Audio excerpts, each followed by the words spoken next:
Corinne, on parle un petit peu de stéatopathie. Les chiffres épidémiologiques qu'on voit régulièrement parlent souvent, dans des études qui sont souvent américaines, de 25% de la population. On n'avait aucune donnée française. On a celle de la cohorte Constance, 200 000 Français de plus de 18 ans consultant les centres de sécurité sociale qui ont été analysés et qui nous donnent des premières évaluations françaises. Oui, Bertrand, donc c'est Laurence Serfati qui a présenté un poster qui nous donne donc les résultats de la cohorte Constance.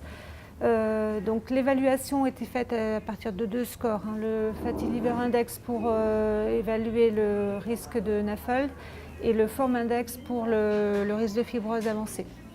Parce qu'en fait, c'était des données qui étaient dans la base de données de la cohorte constante, tour de taille, BMI, gamma GT, bilan biologique, etc.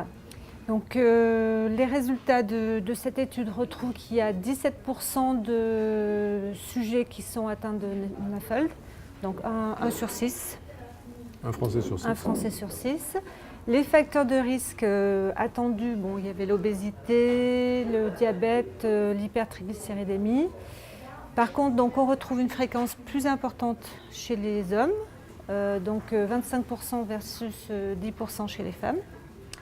Et également une augmentation avec l'âge, à partir de 40 ans chez l'homme et plutôt 50 ans chez la femme. En ce qui concerne les risques de fibrose avancée, donc il y avait 2,6% des patients atteints de NAFLD qui avaient une fibrose avancée.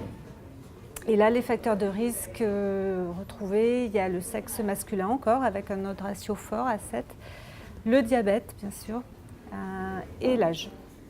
D'accord.